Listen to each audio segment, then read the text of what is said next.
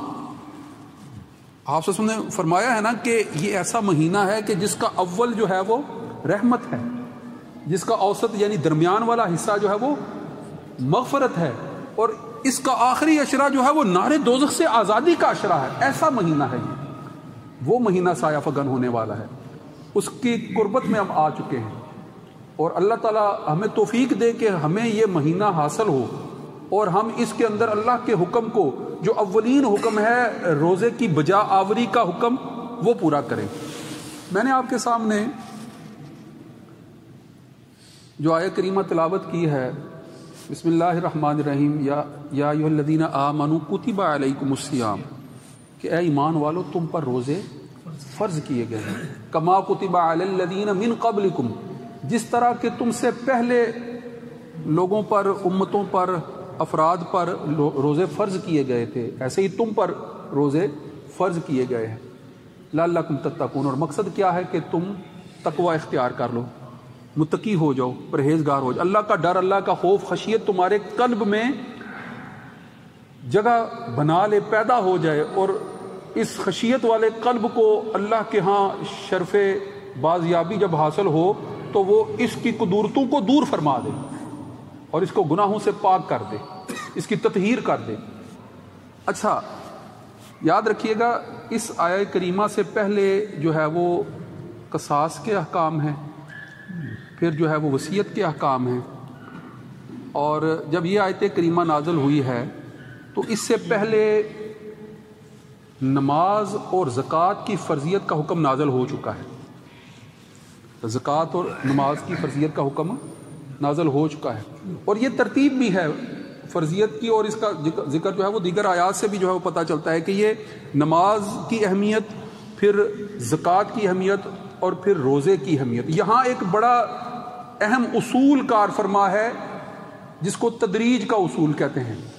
شریعت جو ہے وہ کسی کے اوپر ایسی پابندیاں یا ایسے احکام نافذ نہیں کرتی کہ جس کی طاقت یا جس کی قوت کسی فرد کے اندر موجود نہ ہو۔ لا یکلف اللہ نفسا الا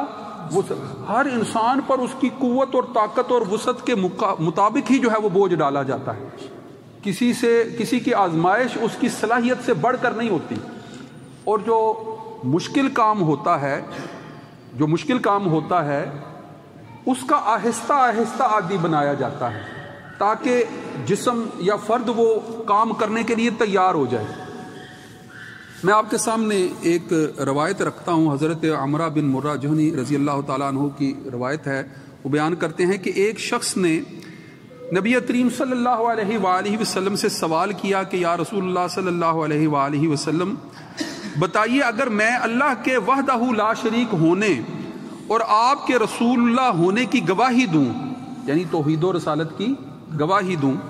اور پانچوں نمازیں پڑھوں، 5 وقت کی نمازوں، پانچوں کا ذکر کیا، پانچوں نمازیں پڑھوں اور زکوٰۃ ادا کروں اور رمضان کے روزے رکھوں اور قیام کروں، تو میرا کن لوگوں میں شمار ہوگا؟ اب آپ دیکھیں کہ یہ اسلام کے بنیادی ارکان سارے جو ہے وہ اس سوال کے اندر آ گئے۔ جب یہ کہا کہ میں اللہ پر اور اس کے رسول پر ایمان لاؤں، ان کے اللہ کے ایک ہونے کی اور آپ صلی اللہ علیہ وآلہ وسلم کے اللہ کے رسول ہونے کی گواہی دوں، یعنی توحید و رسالت کا اقرار کروں، اور توحید و رسالت کا اقرار کرنے کے بعد جو اس اقرار یا اس گواہی کے تقاضے ہیں، بنیادی تقاضے، جن میں سب سے پہلا تقاضا جو ہے وہ نماز کا تقاضا ہے، 5 وقت کی با جماعت نماز جو ہے وہ ادا کروں، اور پھر جو ہے اس کے بعد جو اگلا تقاضا ہے فرضیت کی ترتیب کے اعتبار سے زکوٰۃ ادا کرنے کا تقاضا، یہ بھی رکھوں، زکوٰۃ بھی ادا کروں، اور اس کے بعد جو اگلا تقاضا ہے رمضان کے روزے رکھنے کا وہ بھی رکھوں، اور اس کے بعد جو ہے وہ اللہ کی عبادت کے لیے رات کو قیام میں بھی کھڑا رہوں۔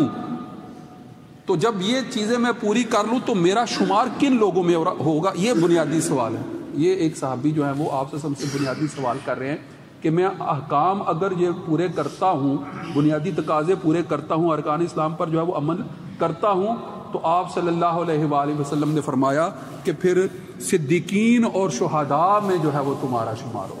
صدیقین اور شہداء میں۔ اور یہ کون لوگ ہیں؟ یہ وہی لوگ ہیں اولئک الذین انعم اللہ من النبیین والصدیقین والصالحین، یہ وہی منعمین ہیں جن میں اس فرد کا شمار ہوگا۔ اب یہ روایت بظاہر ارکان اسلام اور بنیادی احکام کی طرف جو ہے وہ اشارہ کر رہی ہے، مگر غور کریں اس میں ایک ترتیب بھی ہے کہ پہلے توحید و رسالت کا اقرار ہے، پھر نمازوں کے حکم یعنی فرضیت نماز کا حکم اس کی طرف اشارہ ہے، اور پھر جو ہے وہ زکوٰۃ کی طرف اشارہ ہے، اور پھر روزوں کی طرف اشارہ ہے۔ یعنی یہ جو ترتیب اس حدیث کے اندر نظر آتی ہے یہ وہی ترتیب ہے جس ترتیب کے ساتھ احکام نازل کیے گئے ہیں، احکام فرض کیے گئے ہیں، کہ توحید و رسالت کا دعویٰ کرنے والوں کے لیے جو پہلے حکم نازل ہوا وہ نماز کی فرضیت کا حکم تھا، اور پھر جو حکم نازل ہوا وہ زکوٰۃ کی فرضیت کا حکم تھا، اور پھر جو ہے وہ رمضان کے روزوں کی فرضیت کا۔ تو آپ ذرا غور کریں تو اس کے اندر ہمیں تدریج کا اصول نظر آتا ہے، تدریج کا اصول یعنی آسان کی طرف، آسان سے مشکل کی طرف۔ آپ جو ہے وہ شریعت کے جو اصول ہیں نا، یعنی آپ کہہ لیں کہ ایسی حکمتیں جن کے پیش نظر احکام نازل کیے جاتے ہیں یا فرض کیے جاتے ہیں یا لازم کیے جاتے ہیں، ان حکمتوں میں ایک بڑی حکمت جو ہے وہ تدریج کے اصول میں جو ہے وہ پنہا ہے، کہ کوئی بھی کام جو ہے وہ ایک ہی دم کرنا آسان نہیں ہوتا، آسان سے مشکل کی طرف جو ہے وہ بڑھا جاتا ہے۔ مشکل کام ایک ہی دفعہ کرنا جو ہے وہ اس کے لیے جو ہے وہ مشقت درکار ہوتی ہے، لہذا انسان عمومی رویے کے مطابق اس کو فوری طور پر اختیار کرنے کے لیے تیار نہیں ہوتے ہیں۔ لہذا شریعت کا جو تدریج کا اصول ہے وہ یہاں نظر آتا ہے کہ جب فرد توحید اور رسالت کا اقرار کر لیتا ہے، جب فرد توحید اور رسالت کا اقرار کر لیتا ہے یعنی اللہ کی ذات کو ایک مان لیتا ہے، اور رسول اللہ صلی اللہ علیہ وآلہ وسلم کو جو ہے وہ نبی آخر الزمان، نبی برحق اللہ کا جو ہے وہ رسول مان لیتا ہے، تو اب اس کا یہ تقاضا ہوتا ہے، اب وہ ذہن میں یہ بات جو ہے وہ لازمی طور پر سمجھ رہا ہوتا ہے کہ جب میں نے اللہ کو حاکم اور خالق حقیقی مان لیا ہے تو اس کا مطلب ہے مجھے اسی ہی کی عبادت کرنی ہے۔ اور جب اس کو یہ اندازہ ہو جاتا ہے کہ وہ اس کے لیے اپنے آپ کو تیار پاتا ہے کہ اب اسی کی عبادت کے لیے وہ اپنے آپ کو جو ہے وہ یہ یقین دلا چکا ہے، تو عبادت کیسے کرنی ہے تو اس کو سب سے پہلا حکم کیا دیا جاتا ہے؟ نماز پڑھنے کا۔ اور نماز کے جو ہے وہ 5 اوقات ہیں، 5 اوقات کی نماز جو ہے پورا کرنا، فجر، ظہر، عصر، مغرب، عشاء، ان 5 اوقات میں جو ہے وہ نماز پڑھنا، فرض نماز پڑھنا۔ اب بظاہر یہ ایک فرد جو ایک نئے دین یا نئے مذہب میں آئے اس کے لیے بالکل نئی بات ہوگی۔ ہم پر تو اللہ کا فضل ہے، اللہ کا بڑا فضل ہے، اللہ کا کرم ہے، اللہ کا شکر ہے کہ ہم ایمان والے ہیں اور مسلمان گھرانوں میں پیدا ہوئے ہیں اور شروع سے ہی تربیت ہو جاتی ہے، ہم اس فرض کی ادائیگی کے لیے جو ہے وہ ذہنی طور پر جو ہے وہ شروع سے ہی تیار ہوتے ہیں، اور عادتاً بھی جو ہے وہ نماز جو ہے وہ شروع کر دیتے ہیں، اور بعد میں جو ہے وہ اس کی حقیقت کا جو ہے وہ اظہار ہمارے کو اوپر ہو جب ہوتا ہے تو پھر جو ہے وہ ہم اس کی اہمیت کو بعد میں کبھی سمجھتے ہیں۔ مگر وہ فرد جو دائرہ اسلام میں نیا داخل ہو وہ تو ابھی جو ہے وہ بنیادی کلمات بھی جو ہے وہ پڑھنا نہیں جانتا، بولنا نہیں جانتا، آہستہ آہستہ سیکھتا ہے۔ جب وہ سیکھ لیتا ہے 5 نمازیں تو ابھی یہ مرحلہ بھی اس کے لیے ایک مشکل مرحلہ ہے، 5 نمازوں کو بھی جو ہے وہ طے کرنے کا۔ لہٰذا اللہ تعالیٰ کی جو ہے وہ بندگی کے لیے سب سے بنیادی آسان ترین چیز جس کو وہ اختیار کرنے کے لیے اپنے آپ کو تیار کر لیتا ہے اور اس کو پورا کر لیتا ہے وہ 5 وقت کی نمازیں ہیں۔ پھر اگلے مرحلے میں جو ہے وہ اللہ رب العزت نے جب آپ صلی اللہ علیہ وآلہ وسلم مدینہ منورہ جو ہے وہ ہجرت کر کے تشریف لے جاتے ہیں تو پھر اہل ثروت لوگوں پر جو ہے وہ زکوٰۃ کا حکم جو ہے وہ فرض کیا جاتا ہے۔ ذاتی بدنی عبادت کرنا نسبتاً آسان ہے، مگر جب بات یہ آتی ہے کہ اپنے مال میں سے خرچ کرنا پڑے گا، اپنے مال میں سے نکالنا پڑے گا، تو اس وقت جو ہے وہ انسان تھوڑا سا سوچنے پر بھی مجبور ہو رہا ہوتا ہے، اور تھوڑا سا جو ہے وہ توقف کا بھی شکار ہو رہا ہوتا ہے کہ مال تو بڑی محنت سے کمایا ہے، بڑی کوشش سے حاصل کیا ہے، مال کے لیے تو بڑی جد و جہد، ظاہری بدن سے جو ہے وہ اللہ کے حضور پیش ہونا تو اس کو آسان محسوس ہو رہا تھا، وہ تو اس نے کر لیا، مگر اب یہ قدرے جو ہے وہ مشکل چیز ہے کہ مال بھی اللہ کی راہ میں خرچ کرنے کا حکم دیا جا رہا ہے۔ تو بتدریج جب نمازیں پڑھنے کے لیے، عبادت کرنے کے لیے وہ تیار ہو جاتا ہے، تو جب اس کو اس بات کا حکم ملتا ہے کہ اب جو ہے وہ اللہ کی راہ میں مال کی محبت کو بھی دل سے نکالنا ہے، اور اس کا ایک ذریعہ جو ہے وہ زکوٰۃ دینا ہے، اور وہ انتہائی قلیل مقدار ہے جو تمہارے اس مال میں سے لی جائے گی جس پر جو تمہاری ضروریات سے اضافی مال ہے، جس پر پورا سال گزر چکا ہوگا، اس مال میں سے جو ہے وہ تھوڑی سی 2.5% کی جو ہے وہ شرح سے تم کو وہ مال ادا کرنا ہوگا۔ تو پھر بتدریج جب پہلا حکم وہ پورا کر چکا ہوتا ہے تو دوسرا حکم بھی اس پر عمل درآمد کرنے کے لیے جو ہے وہ اپنے آپ کو تیار پاتا ہے۔ اب جب اس مرحلے کو بھی وہ طے کر لیتا ہے تو پھر اگلے مرحلے میں جب وہ یہ دیکھتا ہے کہ رمضان المبارک کے روزے آئے ہیں اور اس مہینے میں روزے رکھنا اس پر لازم قرار دیا گیا ہے، تو اب روزہ رکھنا تو اور مشقت کی بات ہے، روزہ رکھنا تو اور ایک جو ہے وہ اضافی مشقت ہے کہ آپ کے کھانے پینے کے اوقات جو ہے وہ بدل گئے ہیں، اب ہر وقت جو ہے وہ کھانا پینا نہیں ہے، اب جو ہے وہ سحری کے وقت کھانا ہے اور پھر افطار کے وقت کھانا ہے، اور اس دوران جو ہے وہ ساری حلال جائز چیزیں اور زوجیت کے معاملات ان سب سے جو ہے وہ منع کر دیا گیا ہے۔ جب اس دوران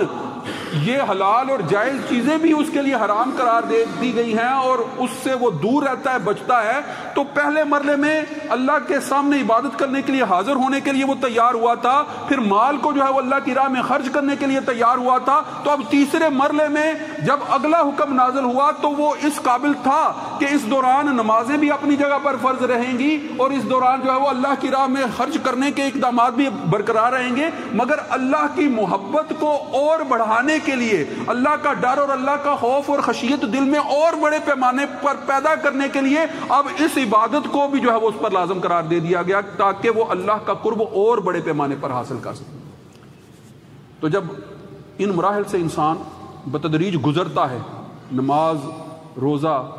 زکوٰۃ اور روزہ، جب ان مراحل سے گزرتا ہے تو پھر وہ الگ بات ہے کہ وہ اگر ساری زندگی میں کسی ایک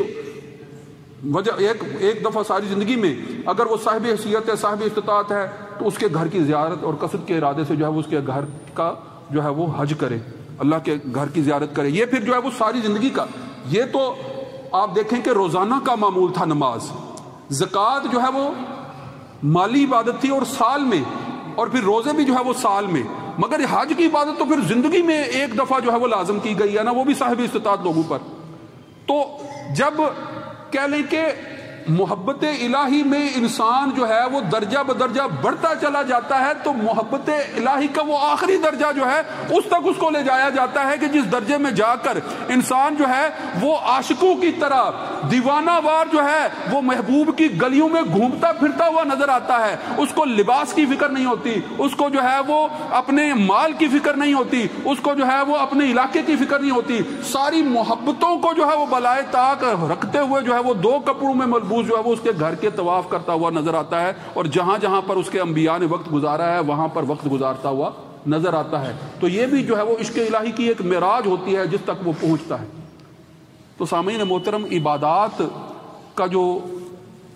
کا جو حکم ہے، عبادات کا آپ اسے فلسفہ بھی کہہ سکتے ہیں کہ اس کے اندر جو ہے وہ اللہ کی محبت ہی کے بڑھانے کے سامان ہیں، اور جوں جوں یہ محبت بڑھتی چلی جاتی ہے رضا الہی کا حصول جو ہے وہ بڑھتا چلا جاتا ہے، اور مغفرت اور آخرت میں کامیابی کے مواقع بڑھتے چلے جاتے ہیں۔ اور یہ رمضان المبارک کا مہینہ جو آنے والا ہے، اس میں تو آپ غور کریں کہ وہ عمل جو عام دنوں میں آپ کا 10 گنا اجر لا رہا تھا، اب جو ہے وہ 70 گنا جو ہے وہ اجر لا رہا ہے، نفل جو ہے وہ فرض کے برابر ہونے جا رہا ہے، اور فرض جو ہے وہ 70 فرائض کے برابر ہونے جا رہے ہیں، اور پھر جو ہے وہ لیلۃ القدر کی رات جو 1000 مہینے سے افضل ہے، اس میں تو پھر ان اعمال کا حساب ہی نہیں رہے گا، وہ راتیں آنے والی ہیں، لہذا اس کے لیے جو ہے وہ پہلے سے اپنے آپ کو تیار کریں۔ وآخر دعوانا الحمدللہ رب العالمین۔ سنتیں ادا فرما دیں۔